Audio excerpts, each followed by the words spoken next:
So i-bake natin to 170 degrees Celsius for 20 minutes. General na sausawang Pilipino.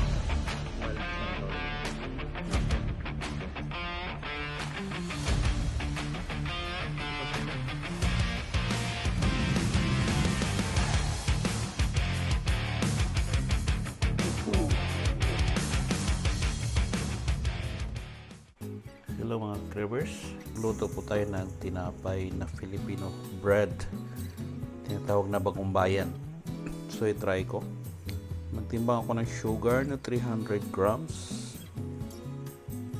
Next timbangin is yung breadcrumbs, pangpalaman to mga cravers, para sa ating bagong bayan. So 250 grams. Maglagay ako ng 100 grams na almond powder. Bread flour, lagay ko dito is 400 grams. Ayan. So vanilla is 10 grams. So baking powder 15 grams. Margarine 150 grams. So yung tubig nito mga cravers is 300 grams. Gamit ako ng gatas. Gatas ang gamit ko. Dagan pa natin. 340. Ayan. 345. Kaya ako ng food color. Red food color. Dalawang takip nito.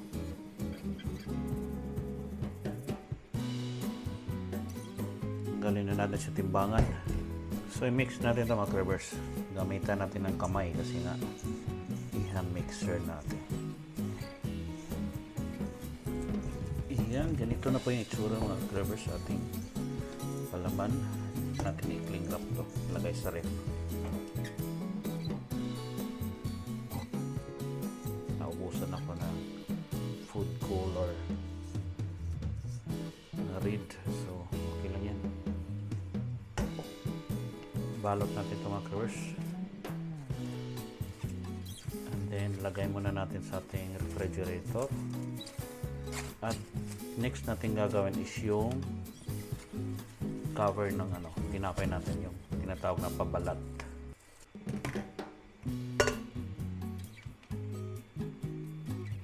So maglagay ko ng 100 grams na sugar dito sa ating bowl mga cravers. 100 grams. Okay. Maglagay ko ng warm water 215 grams. 5 grams na yeast. Then i-mix natin para mag-active yung yeast. Tsaka tayo mag-add ng flour. Then mag-add ako ng bread flour 500 grams. Salt 5 grams.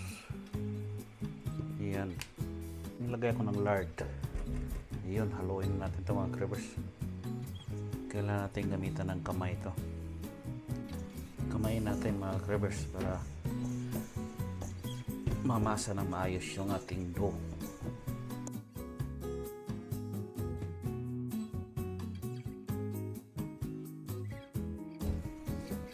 Ayan, okay na ito mga cravers. Patubuhin lang natin for about 15 minutes, tapos inid natin ulit. So cover lang natin. Check natin mga cravers. Iyon. So yun, react na yung gluten niya. So inid natin ulit mga cravers.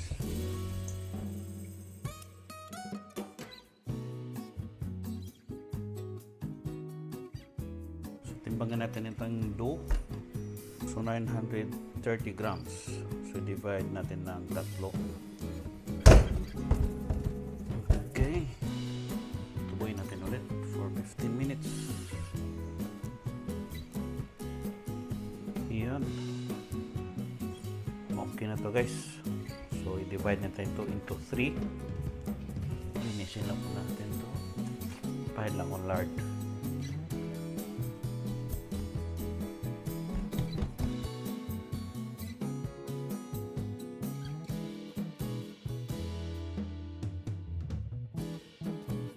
Apat na lang kayo, no? Gawin ko lang apat na cravers. So mag-start na tayo mga cravers. Gawa ng tinapay natin.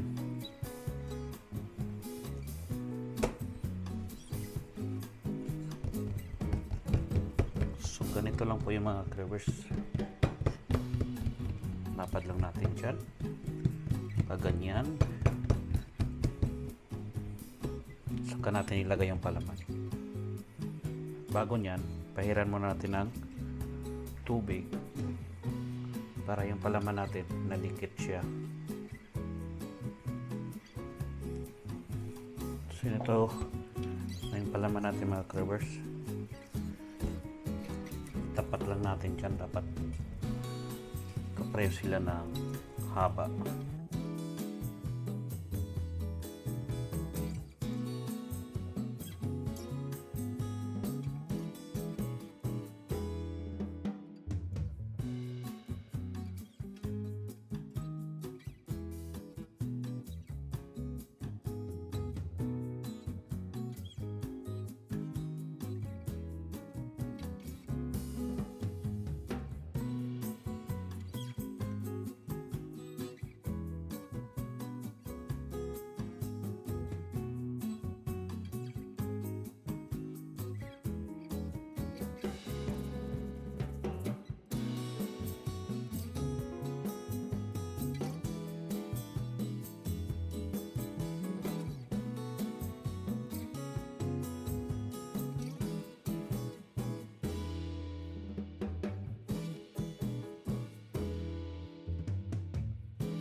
Okay. So same.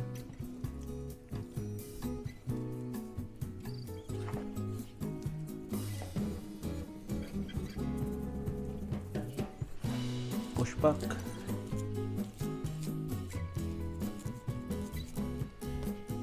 Roll like a cigar.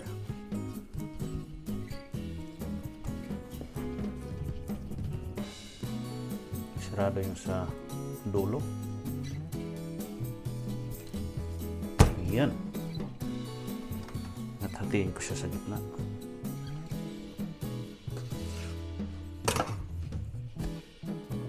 So ganito na po siya mga cravers. Baston lang ginagawa natin na tinapay. Tapos press down lang natin para pag tubo niya malapad at saka malaki. Press down, butasan ko lang siya na pag ganito using fork.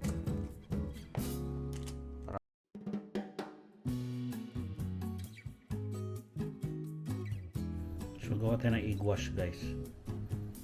So maglagay ko ng food color na dilaw sa egg wash. Then gatas. Whisk natin. So okay. Lagyan na natin to ng egg wash ng ating tinapay. Kaya po may lagay ko ng food color na dilaw para maganda yung itsura natin tinapay guys.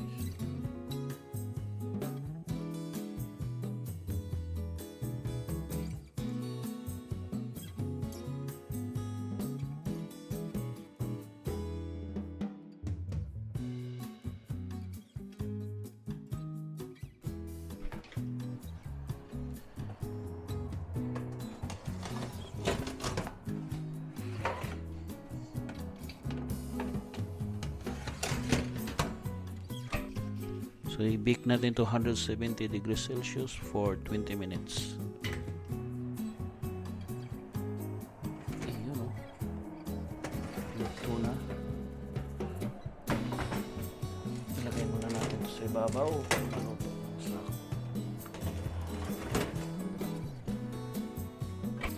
Okay na to mga cravers. Yung tinapay natin.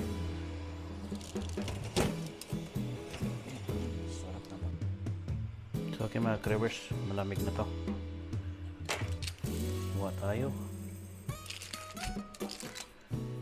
ating tinapay.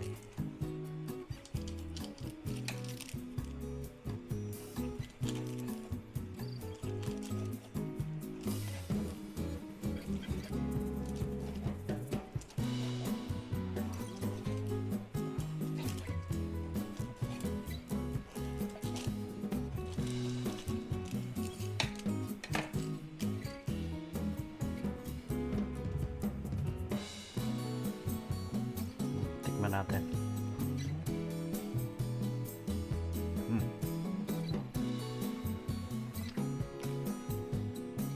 Sarap. Sakto lang sa tamis. So ito na mga Cravers. Thank you so much for watching. Have a nice day. Bye-bye.